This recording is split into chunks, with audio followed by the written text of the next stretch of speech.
May 22, 1944. The submarine tender USS Proteus, anchored at Majuro Atoll, swayed gently in the lagoon's turquoise waters.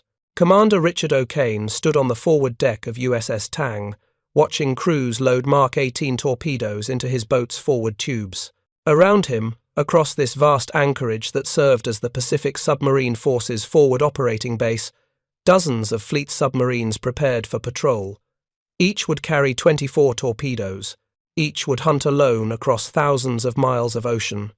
And each, if successful, would sink Japanese merchant ships that Imperial Command believed were safe. Before we jump back in, tell us where you're tuning in from, and if this story touches you, make sure you're subscribed because tomorrow I've saved something extra special for you. O'Kane had just returned from his third war patrol as Tang's commanding officer. He had sunk 10 Japanese vessels totaling nearly 40,000 tons. His success was no longer unusual. Across the Pacific Submarine Force, similar results were becoming routine. Something fundamental had changed in the underwater war against Japan, though Japanese naval staff in Tokyo refused to believe the mounting evidence before them. If you're enjoying this deep dive into the story, hit the subscribe button and let us know in the comments from where in the world you are watching from today. The transformation had begun slowly, almost imperceptibly, in the dark months of early 1943. For 16 months after Pearl Harbor, American submarines had proven shockingly ineffective, despite their technological sophistication and aggressive commanders. The Mark 14 torpedo, primary weapon of the Fleet Submarine Force, suffered from catastrophic defects that rendered it unreliable. Magnetic exploders detonated prematurely. Depth-setting mechanisms drove torpedoes beneath their targets. Contact exploders failed upon impact. Submarine commanders fired spread after spread at perfect targets, watching in frustration as torpedoes missed, ran deep, or struck without exploding. Some boats returned from patrols having fired 20 torpedoes and achieving perhaps 1 or 2 hits. The psychological toll on crews was devastating. They risked their lives penetrating Japanese defenses, achieving perfect attack positions, firing their weapons precisely, only to watch certain kills escape unharmed. The Japanese military leadership observed this early American submarine performance with satisfaction bordering on contempt. Intelligence reports from convoy commanders described submarine attacks that failed spectacularly. American boats were detected, depth-charged, and driven off without significant damage to Japanese shipping. The submarine threat that Japanese naval planners had worried about before the war seemed almost negligible in practice. This assessment, formed during the early ineffective period of American submarine operations, would persist in Japanese military thinking long after it became dangerously obsolete. The reality began shifting in September 1943. Admiral Charles Lockwood, commanding the Pacific Submarine Force from Pearl Harbor, had spent months methodically identifying and correcting the Mark 14's defects. The magnetic exploder was deactivated, the depth mechanism was recalibrated, the contact exploder was redesigned and tested until it functioned reliably. By autumn 1943, American submarines finally possessed a torpedo that performed as designed. The impact was immediate and devastating. That same autumn saw another critical development. American codebreakers working at secure facilities across the Pacific achieved complete mastery of Japanese merchant ship codes. The Maru Code, governing communications between merchant vessels and naval headquarters, became an open book to American intelligence. Every merchant convoy's departure time, route, speed, and cargo manifest was known to American submarine commanders before the convoy left port. This intelligence windfall, combined with functioning torpedoes, transformed American submarines from frustrated hunters into efficient killers. The mathematical realities of Japan's strategic situation were unforgiving. Before the war, Japanese planners had calculated that the nation required 5,900,000 tons of merchant shipping capacity to sustain both the domestic economy and military operations during a major conflict. At the time of the Pearl Harbor attack, Japan possessed 7,600,000 tons of shipping, providing a comfortable margin. Japanese shipyards could construct approximately 600,000 tons of new merchant vessels annually. As long as losses remained below this construction rate, the merchant marine could sustain the empire's needs. In 1942, American submarines had sunk approximately 180 Japanese merchant vessels, totaling 725,000 tons. This figure, while significant, remained within acceptable parameters for Japanese planners. New construction offset most losses. The merchant fleet actually grew slightly during the year as Japanese shipyards worked at capacity. Bulk commodities reaching Japan totaled 19,400,000 tons. The supply chain, though strained, functioned adequately. 1943 told a different story. American submarines mounted approximately 350 war patrols, the same number as the previous 13 months combined. But now they sank 300 to 35 Japanese merchant ships, totaling approximately 1,500,000 tons. The increase represented nearly double the previous year's destruction. More critically, losses now exceeded new construction by 1,100,000 tons. For the first time, Japan's merchant fleet was shrinking. Bulk commodities reaching the home islands fell to 16,400,000 tons, a decline of 3 million tons. In Tokyo, the Naval General Staff reviewed these figures with growing concern but without fundamental alarm. The increased losses were troubling, certainly, but appeared manageable. Japanese planners assumed that the improved American performance resulted from increased submarine numbers and better tactics, problems that could be addressed through enhanced convoy protection and more aggressive anti-submarine warfare. They did not grasp that they faced a technological revolution in underwater warfare, one that would only accelerate. The year 1944 opened with the American submarine force reaching peak effectiveness. Nearly 100 excellent fleet submarines operated from bases at Pearl Harbor, Midway, and Australia. Their commanders were now experienced hunters who understood their boats intimately. Their crews had been tested in combat and knew how to exploit their weapons' capabilities. Most importantly, they had torpedoes that worked and intelligence that revealed exactly where to find targets. Japanese merchant captains began reporting encounters with American submarines that differed fundamentally from earlier attacks. The submarines now seemed to know convoy routes before the convoys departed. They positioned themselves perfectly for interception. They fired torpedoes that ran true and exploded on contact. Convoy after convoy reported ships sinking, often multiple vessels from a single submarine attack. The reports flowing into Naval General Staff headquarters described a submarine threat that had transformed from nuisance to existential danger. Yet, the Japanese command structure remained slow to adapt. Anti-submarine warfare continued to receive low priority in resource allocation.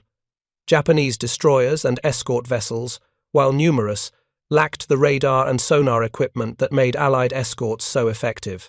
More fundamentally, Japanese naval doctrine regarding convoy protection emphasized surface combat over anti-submarine operations. Destroyer commanders had trained for years to fight surface actions against enemy warships. Many regarded convoy escort duty as beneath their dignity, a waste of capable warships on defensive operations. This doctrinal bias against defensive warfare would prove catastrophic. The technical limitations of Japanese anti-submarine systems compounded the doctrinal problems. Japanese depth charges were less effective than Allied equivalents, requiring closer proximity to submarine targets for lethal effect.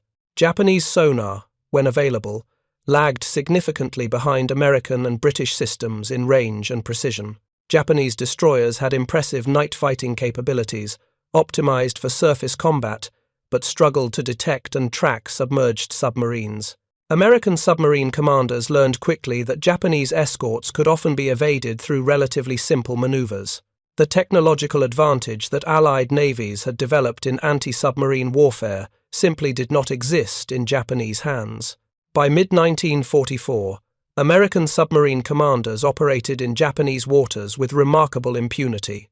Commander Samuel Dealey in USS Harder demonstrated the transformed tactical situation in a 5-day period during June.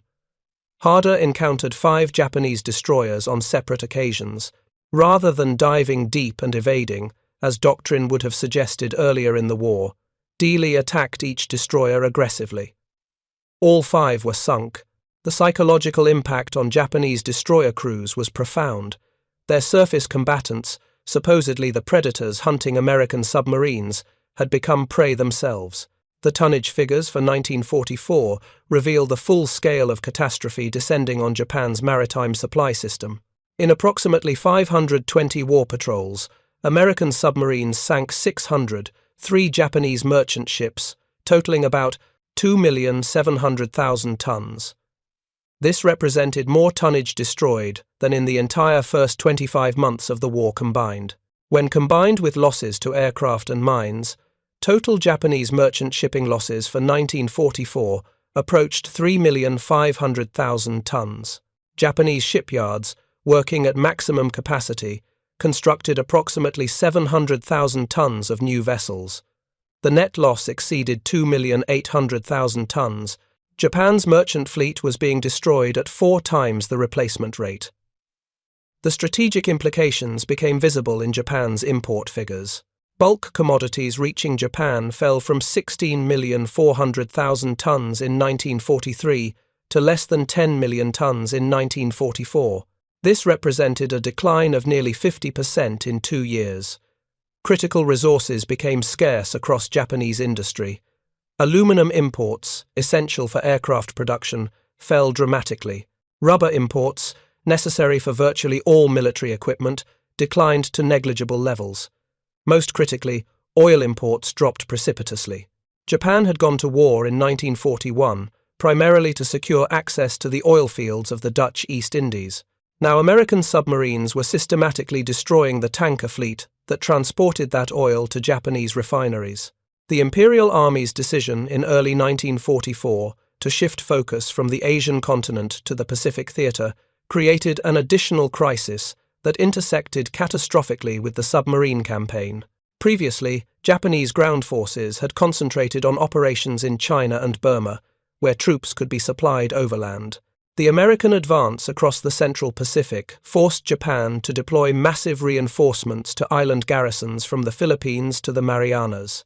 These divisions and their equipment had to move by sea, through waters now thoroughly patrolled by American submarines. Equipped with perfect intelligence about troop ship movements. Preparing and narrating this story took us a lot of time, so if you are enjoying it, subscribe to our channel. It means a lot to us. Now, back to the story. The human cost of moving Japanese soldiers through submarine-infested waters became apparent in the spring and summer of 1944. Troop transports carrying thousands of soldiers were torpedoed with devastating frequency. Men who had trained for months to fight American forces drowned in the darkness without ever reaching their assigned battlegrounds. The Teiya Maru, carrying elements of an infantry division to the Marianas, was torpedoed by USS Rasher. More than 4,000 Japanese soldiers went down with the ship. The Yoshida Maru No. 1, transporting reinforcements to the Philippines, was struck by 3 torpedoes from USS Pintado. Approximately 5,000 men died in the sinking. Ship after ship carrying precious trained infantry disappeared beneath Pacific waters. Japanese military planners found themselves trapped in an impossible situation. Their island garrisons required reinforcement to have any hope of resisting American assaults, but transporting those reinforcements exposed them to submarine attack with catastrophic casualty rates. Some convoys lost half their ships before reaching destination. The survivors arrived depleted, demoralized, and increasingly convinced that movement by sea meant death. The Japanese nicknamed the waters northeast of the Philippines the Sea of the Devil, an acknowledgement that crossing those waters had become a journey through hell. The psychological impact on Japanese merchant marine crews became severe by late 1944. These civilian sailors understood better than anyone that American submarines now dominated the sea lanes. Every voyage might be their last. The submarine could appear anywhere, strike without warning, and disappear before escorts could respond. Unlike surface combat, where crews could at least see their enemy and fight back, submarine attack offered no opportunity for defense or resistance. The torpedo arrived without preamble, followed by flooding, chaos, and death. Merchant seamen who survived one sinking often refused to sail again, forcing Japanese authorities to implement increasingly coercive measures to maintain crew levels aboard remaining vessels. In Tokyo, the Cabinet and Naval General Staff confronted figures that should have triggered emergency response measures. By December 1944, Japan's merchant fleet had declined to approximately 3 million tons, less than half the capacity that existed at war's beginning. Construction could not possibly replace losses.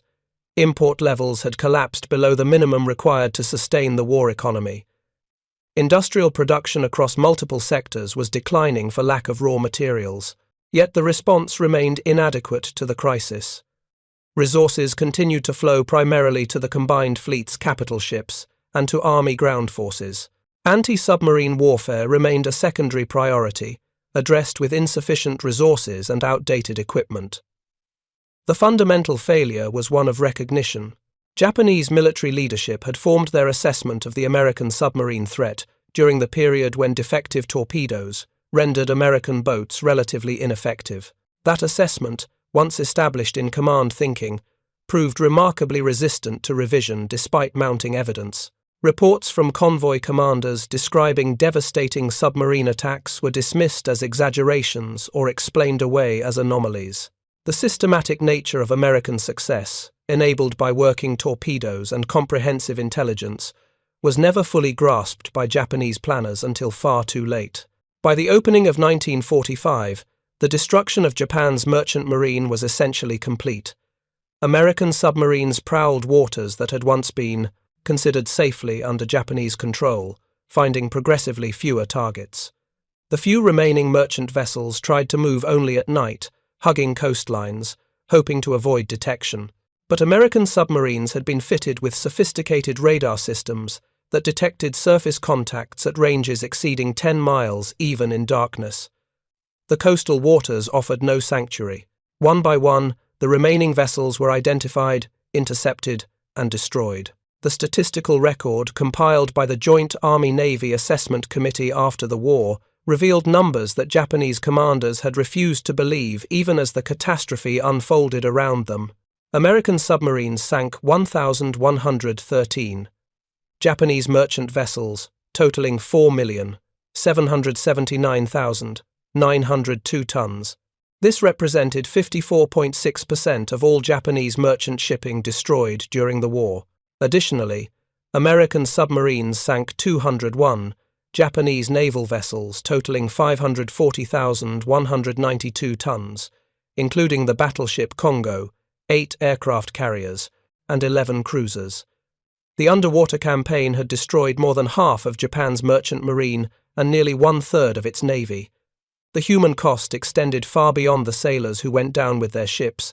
American submarines operating with complete intelligence about ship movements had no way to distinguish between cargo vessels, troop transports, and ships carrying Allied prisoners of war. Japanese authorities routinely transported prisoners aboard unmarked merchant vessels, often in holds with no ventilation, adequate water, or sanitation. These hell ships, as prisoners called them, became targets for American submarines that had no knowledge of their human cargo. More than 19,000 Allied prisoners died when American submarines torpedoed Japanese transports. The submariners who fired those torpedoes learned only after the war what their weapons had destroyed. The tragedy represented one of the war's most bitter ironies: American forces inadvertently killing the very men they were fighting to liberate. The strategic consequences of the submarine campaign radiated throughout Japan's war effort in ways that Japanese planners had never anticipated.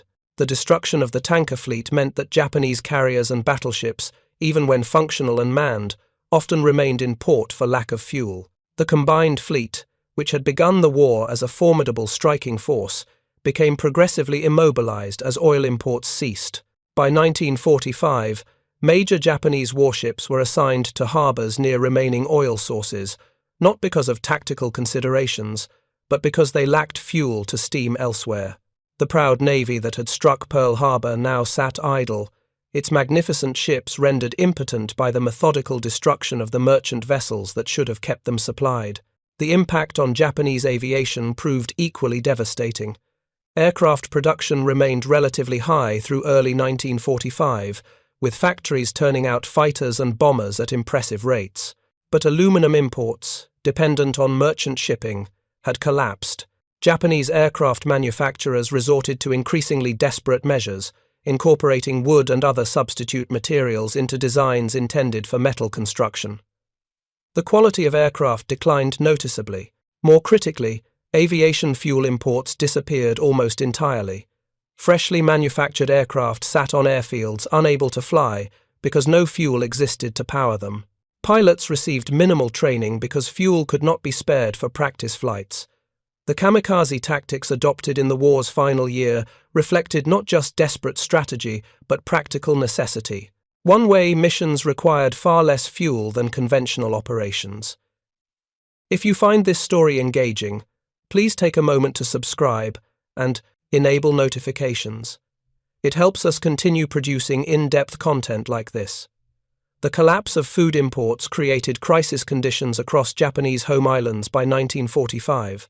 Before the war, Japan had imported significant quantities of rice from Korea, Taiwan, and Southeast Asia to supplement domestic production. The submarine campaign destroyed the merchant fleet that carried this food.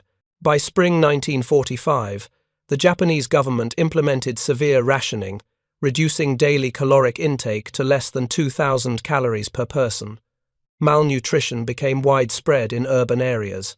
Industrial workers, already struggling with material shortages, now faced hunger that sapped their strength and productivity. The home front morale, which had remained relatively stable through years of distant defeats, began cracking under the pressure of genuine hunger combined with constant American bombing. Japanese military leadership finally recognized the full scope of the submarine catastrophe in early 1945, but recognition came far too late for effective response. The cabinet submitted a post-war report to the National Diet that concluded the greatest cause of defeat was the loss of shipping. This admission, buried in documentation that would not become public for years, represented acknowledgement that American submarines had accomplished what no other weapon system achieved. They had strangled an island empire dependent on maritime trade, reducing it to starvation and industrial paralysis, without ever engaging in the decisive surface battle that Japanese naval doctrine had anticipated. The irony that haunted Japanese naval officers who survived the war was that they had possessed, in 1941, a clear understanding of how vulnerable their maritime supply lines would be in a prolonged conflict. Pre-war planning documents explicitly identified merchant shipping protection as critical to national survival. Japanese naval theorists understood that an island nation, fighting enemies who controlled the seas, faced existential danger if supply lines were severed. Yet when war came, the Japanese Navy allocated its best ships, most talented officers, and bulk of its resources to offensive surface operations. Convoy protection received destroyers and escort vessels equipped with inferior detection equipment and manned by officers who viewed the assignment as professional disappointment. The strategic insight that should have prioritized defensive operations was abandoned in favor of offensive doctrine that emphasized attacking enemy fleets. The contrast with American submarine force development proved decisive. American naval planners, recognizing that any Pacific war would require operations across vast distances, had designed and built fleet submarines capable of 12,000-mile range and 90-day patrols. These boats could operate independently for months, penetrating deep into Japanese-controlled waters and remaining on station until their torpedoes were expended. The Gato and Balao-class submarines that bore the burden of the Pacific campaign represented the finest submarine designs of the war, superior in range, habitability, and combat capability to any submarine operated by any other navy, including Germany. Japanese submarine designs, by contrast, emphasized speed and surface combat capability, characteristics optimized for attacking enemy warships rather than merchant vessels. Japanese submarines conducted relatively few anti-shipping operations, instead focusing on attacking American carriers and battleships with minimal success and high casualties. The technological advantage in torpedoes proved equally decisive. By September 1943, American submarines possessed the Mark 18 electric torpedo, which left no wake, and the corrected Mark 14 steam torpedo that finally functioned as designed. Both weapons performed reliably, allowing submarine commanders to fire, with confidence that their torpedoes would run true and explode on contact. Japanese torpedoes, while effective in surface combat, were never optimized for submarine use against merchant shipping. More critically, Japanese submarine doctrine never emphasized commerce raiding. Japanese boats patrolled aggressively, but focused on warship targets that offered little strategic return compared to the vulnerable merchant vessels they ignored. The intelligence advantage enjoyed by American submarines represented perhaps the most decisive factor. American codebreakers provided submarine commanders with detailed information about convoy routes, schedules, and composition. This intelligence, derived from intercepted and decrypted Japanese communications, allowed submarines to position themselves perfectly for interception. Japanese convoys that believed themselves to be following secret routes discovered that American submarines somehow knew exactly where and when they would pass. The psychological impact on Japanese convoy commanders was severe. They could not explain how American submarines consistently appeared at precisely the right time and place. The reality that their communications were being read in real time by American intelligence remained beyond their comprehension. Japanese communications security never achieved the sophistication necessary to protect against the comprehensive Allied code-breaking effort. The command and control structure developed by Admiral Charles Lockwood at Pearl Harbor gave American submarines advantages that Japanese forces never countered. Lockwood established a sophisticated tracking and analysis center that processed intelligence from all sources, plotted enemy shipping movements, and directed submarines to intercept convoys. This centralized command allowed for coordination between boats and efficient coverage of Japanese shipping lanes. When codebreakers identified a particularly valuable target, multiple submarines could be vectored to ensure interception. The system combined intelligence gathering, operational analysis, and tactical execution in ways that maximized the effectiveness of every submarine on patrol. Japanese anti-submarine forces, by contrast, operated with minimal central coordination and inadequate intelligence about American submarine locations and intentions. The human dimension of the submarine campaign reveals courage and suffering on both sides that transcends the strategic narrative. American submarine crews served in the most dangerous service of the United States military. 52 American submarines were lost on patrol, representing 1 in 5 boats deployed. 3,506 American submariners died, giving the submarine force the highest casualty rate of any American service in the war. These men operated for months at a time in steel tubes beneath enemy-controlled waters, knowing that detection usually meant death. When depth charges exploded around a submerged submarine, the crew could only wait in darkness and pray that their hull would withstand the pressure. They could not fight back, could not escape, could only endure until the attack ended or their boat was crushed. Japanese merchant seamen experienced different but equally terrible suffering. These civilian sailors, many pressed into service against their will, died by the thousands as American torpedoes found their ships. They received minimal training in damage control or survival procedures. When torpedoes struck, the resulting explosions and flooding gave most men no chance to reach lifeboats or life preservers. Those who survived the initial sinking faced days or weeks adrift on the Pacific, often without adequate food or water, hoping for rescue that frequently never came. The lucky ones were picked up by Japanese patrol craft. Many simply disappeared, their deaths unrecorded, except as names on crew manifests of vessels that never reached port. The Japanese soldiers, transported aboard doomed merchant ships, died in particularly tragic circumstances. These young men, trained and equipped for ground combat, found themselves trapped below decks when torpedoes struck. The holds flooded rapidly, giving soldiers weighted down with equipment and confined in crowded spaces no opportunity to escape. Those few who reached deck discovered insufficient lifeboats for the thousands of men aboard. Witnesses described scenes of chaos and horror as heavily laden infantry attempted to swim in the darkness, most sinking within minutes. Some estimates suggest that more Japanese soldiers died aboard torpedoed transports than died in several major land battles. They perished without ever firing their weapons, victims of a maritime campaign that their commanders had failed to defend against. The final year of the war saw American submarines struggling to find targets in waters they now controlled completely. By early 1945, so few Japanese merchant vessels remained operational that submarines often returned from patrols having sighted no targets at all. The few remaining Japanese ships attempted to move only in coastal waters at night, hugging shorelines and hoping to blend with small fishing craft. But American submarines equipped with sophisticated radar could detect even small vessels at considerable range. The hunting continued until the few survivors of Japan's once mighty merchant marine remained tied to piers, too damaged or too fuel-deprived to risk even the shortest voyage. The strategic bombing campaign conducted by American B-29s, beginning in late 1944, compounded the effects of the submarine blockade. Major Japanese cities were systematically destroyed by incendiary attacks that killed hundreds of thousands of civilians and destroyed the industrial infrastructure. But even had the factories survived, they could not have functioned effectively. The submarine campaign had severed the supply lines that brought raw materials to Japanese industry. The bombing destroyed the factories, but the submarines had already destroyed the means to keep those factories operating. The two campaigns, submarine and aerial, combined to achieve the complete economic strangulation of Japan.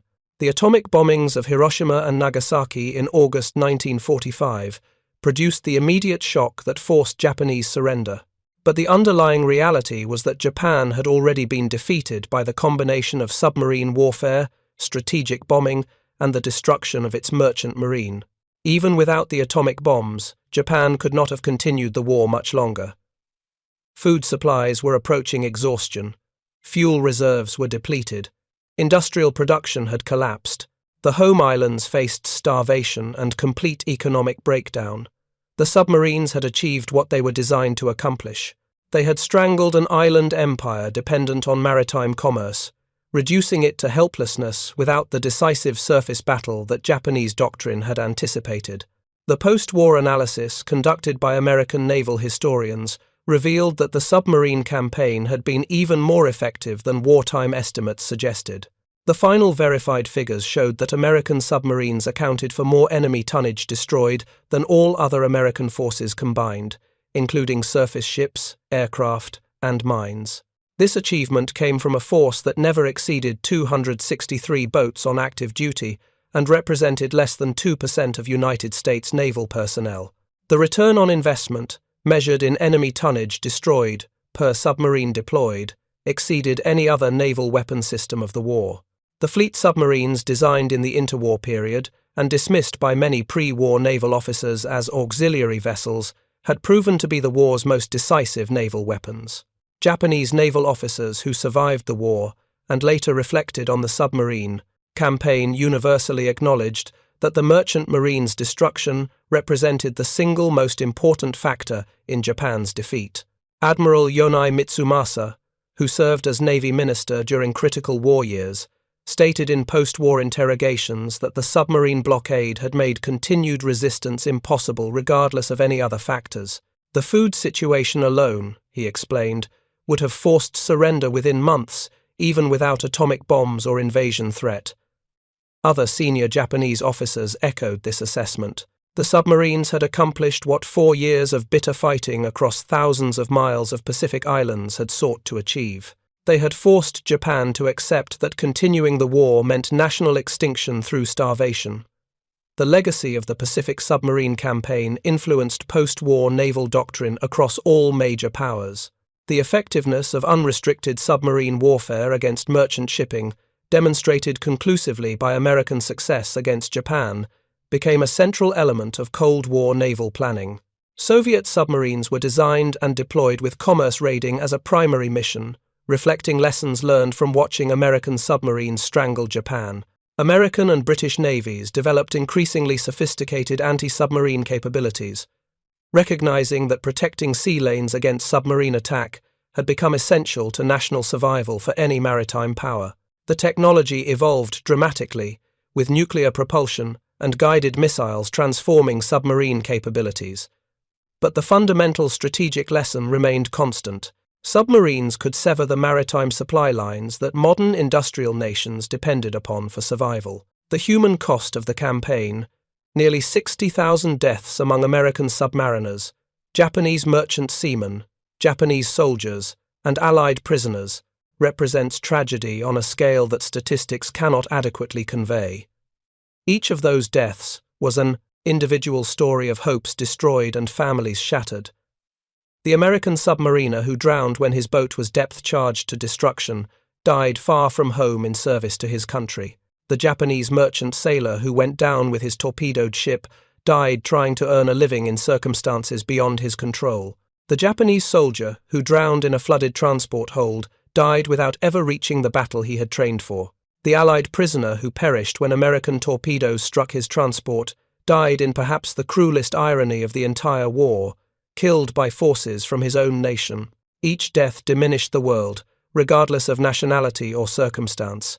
The final accounting of the American submarine campaign against Japanese shipping reveals numbers that Japanese command refused to believe until confronted with undeniable evidence of national collapse. 4,779,902 tons of merchant shipping destroyed, more than half of Japan's merchant marine sent to the bottom, an island empire dependent on maritime commerce reduced to starvation through systematic destruction of its cargo vessels. The submarines accomplished this with fewer than 300 boats operating across the vast Pacific, guided by intelligence, equipped with effective weapons, and commanded by officers willing to take the war deep into enemy-controlled waters. The question that haunted Japanese survivors was how their nation had failed so completely to defend against a threat they had clearly identified before the war began. The answer lay in the gap between understanding strategic necessity and implementing effective response. Japanese planners knew that merchant shipping was vital. They understood that submarines posed existential danger to maritime supply lines, but they allocated resources according to offensive doctrine that emphasized attacking enemy fleets rather than defending their own commerce. The ships, equipment, and personnel that should have been dedicated to convoy protection were instead assigned to offensive operations that achieved minimal strategic effect. When the submarine threat materialized in devastating form in 1943 and 1944, the infrastructure to counter it did not exist and could not be created quickly enough to matter. The American success reflected the opposite approach. Submarine warfare received priority in planning, resources, and command attention. The best designs were developed and built in quantity. Torpedo defects, once identified, were corrected through systematic testing and redesign. Intelligence resources were allocated to support submarine operations. Command structures were established to coordinate boats and maximize effectiveness. Officers who demonstrated submarine command capability were promoted and given authority. The entire system, from design through intelligence to tactical execution, focused on making submarines as effective as possible against enemy commerce. The result was the most successful submarine campaign in naval history. Thank you for watching. For more detailed historical breakdowns, check out the other videos on your screen now, and don't forget to subscribe.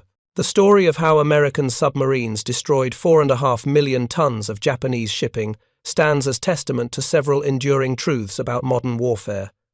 Technological superiority matters profoundly. American submarines with working torpedoes accomplished what submarines with defective torpedoes could not, regardless of crew, courage, or tactical skill. Intelligence dominance provides overwhelming advantage. American submarines, guided by comprehensive knowledge of enemy movements, achieved results impossible through random patrolling. Strategic focus determines resource allocation. American commitment to submarine warfare as a priority mission produced capabilities that Japanese half-measures could never counter. And, finally, defensive operations, though less glamorous than offensive action, often prove decisive in war's outcome. Japan's failure to adequately defend its merchant marine destroyed the empire as surely as any battlefield defeat. The merchant ships that rest on the Pacific floor, Japanese vessels torpedoed by American submarines, carry within their rusted hulls the story of how sea power decides modern war, not through the battleship duels that pre-war doctrine anticipated, but through the patient, systematic destruction of the maritime commerce that modern nations require to function. The submariners who sent those ships to the bottom, Americans who served in the most dangerous service of their nation's military, achieved victory through courage combined with technological excellence and strategic focus. Their success, purchased at terrible cost in lives on both sides, demonstrated that control of the seas means ultimately control of the supply lines that determine whether nations can continue fighting. Japan learned this lesson at catastrophic price, losing an empire to an enemy whose submarines proved unstoppable, once equipped, informed, and unleashed upon maritime commerce that had nowhere left to hide. The transformation in American submarine effectiveness between 1942 and 1944 represented one of the most dramatic reversals in military capability during the entire Second World War. The progression from systematic failure to overwhelming success occurred not through a single breakthrough, but through the convergence of multiple improvements that addressed every weakness in the early submarine campaign.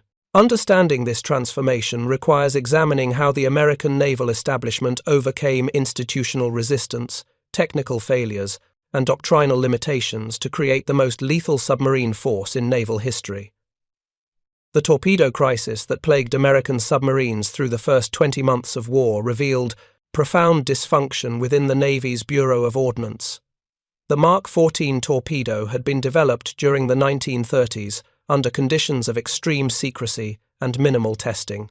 Budget constraints during the Depression years meant that live-fire tests were conducted sparingly, with most trials using exercise heads rather than actual warheads. The magnetic influence exploder, designed to detonate beneath a target ship's keel and break its back, was tested so rarely that its fundamental flaws remained undetected. When war came and submarine commanders reported widespread torpedo failures, the Bureau of Ordnance initially refused to accept that design defects existed. Senior ordnance officers, whose careers were invested in the torpedo program, dismissed failure reports as commander error or inadequate maintenance. Admiral Charles Lockwood's methodical campaign to identify and correct torpedo defects demonstrated leadership that transcended technical expertise. Lockwood understood that institutional resistance within the Bureau of Ordnance would prevent acknowledgement of problems without irrefutable evidence. He organized controlled tests in protected waters where torpedoes could be fired, recovered, and examined. The tests proved conclusively that the magnetic exploder detonated prematurely in the magnetic field variations common in Pacific waters.